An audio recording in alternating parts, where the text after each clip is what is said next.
Kan kita kalau bikin Heeh. konten, misalnya saya aja ngerasa kadang-kadang, wah saya ini kadang-kadang kepleset deh ngomong ini salah deh. Karena Kalau gini, Mas pernah ngerasa nggak? Wah gue lagi kepleset nih. mau saya kayak semua yang saya pernah omongin, saya ngerasanya gini Mas, itu opini pribadi saya, regardless Oke. orang suka atau enggak. Tapi itu bedanya dengan orang yang punya duit sama yang enggak. Saya Hmm. tuh enggak berdasarkan kalian makannya. Saya selalu ngomong, misalnya kan Hmm. saya punya YouTube nih, yang masih kecil lah dibanding Mas Hatta 3 juta gitu kan. Saya selalu ngomong, kalau orang lain 3 juta dirayain tuh biasanya. Misalnya atau naik 4 juta dirayain. Saya bilang, saya nggak akan pernah rayain. Kenapa? Hmm. Ada yang kontak kan waktu itu. Kenapa nggak rayain gitu 3 juta saya bilang, kalian yang bersyukur saya nyalain kamera. Saya bukan kebalikan, saya udah kaya dari dulu sebelum nyalain kamera udah punya duit. Jadi saya nggak makan dari kamera. Jadi mau satu Indonesia benci saya tetap kaya gitu. Saya nggak peduli. Makanya saya nggak pernah ngerasa kepleset atau apa karena selama itu opini yang saya memang keluarkan, masyarakat kan bisa tidur nggak suka sama orang.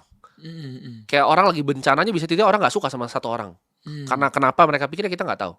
Kita nggak bisa kontrol mulut semua orang gitu. Tapi kalau misalnya ada 1% aja orang yang terbantu, karena banyak Mas yang datang ke saya bilang, oh hidup saya itu beneran berubah karena dengerin kontenmu.